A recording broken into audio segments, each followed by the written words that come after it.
Good evening and welcome to this brief edition of the news.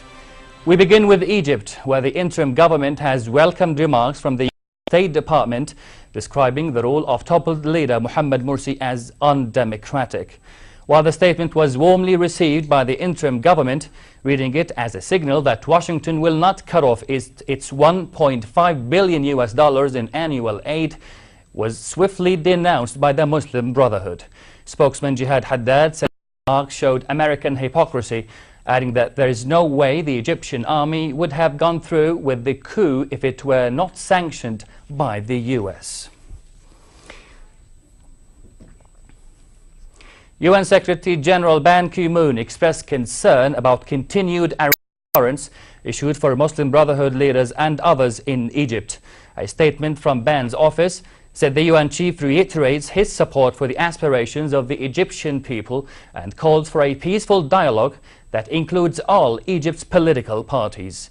The statement came after Egypt's public prosecutor yesterday ordered the arrest of the Muslim Brotherhood leader and several senior Islamists, accusing them of inciting violence.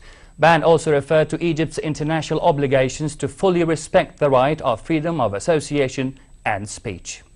Meanwhile, the Muslim Brotherhood called for protest marches tomorrow, Friday, and continue to demand that Morsi be reinstated.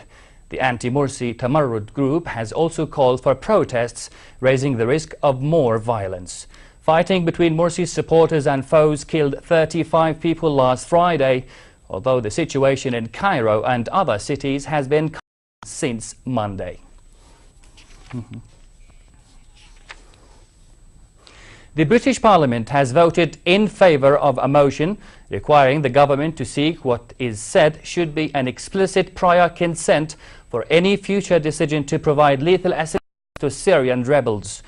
Though symbolic, the move means that Prime Minister David Cameron will find it almost impossible not to give Parliament a vote on the issue, something government sources say would amount to an effective veto over any decision to supply arms.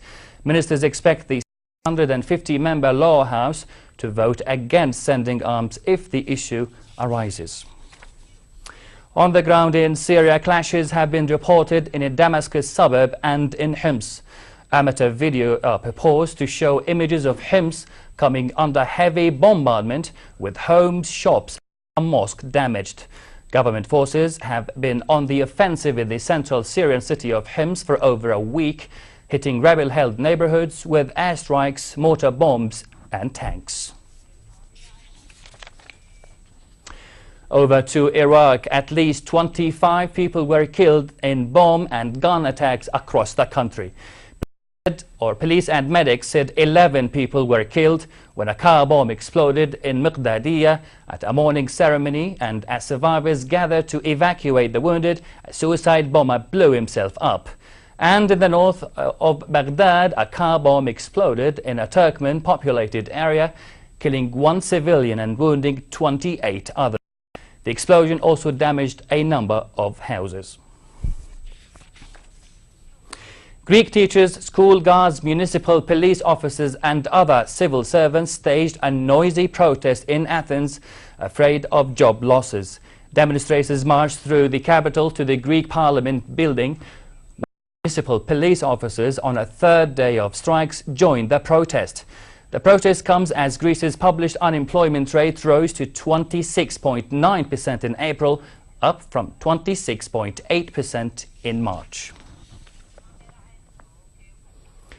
And 2 British teachers have embarked on a journey of a lifetime, travelling across the world in a motorised rickshaw to raise awareness of the importance of global education. Racking up about 20,000 miles so far, the two are just over halfway through the journey through parts of Europe, Africa, India and Nepal before arriving in Singapore. The journey also aims to inspire educational projects through which they can raise funds with their charity Tuk Tuk Educational Trust. The British teachers could also break the Guinness World Record for the longest journey in an auto rickshaw.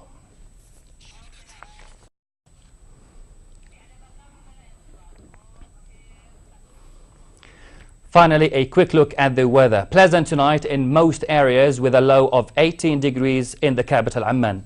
Tomorrow, normal summer conditions prevail in hilly areas with northwesterly moderate to brisk winds with a high of 31 degrees in Amman. It will remain hot in the Valley and Aqaba with a high of 38 degrees there, and winds in Aqaba will be northerly brisk and seas slightly high. And that's the end of tonight's news. I'm Ra'ad Labtoush. Thank you for watching and have a good night.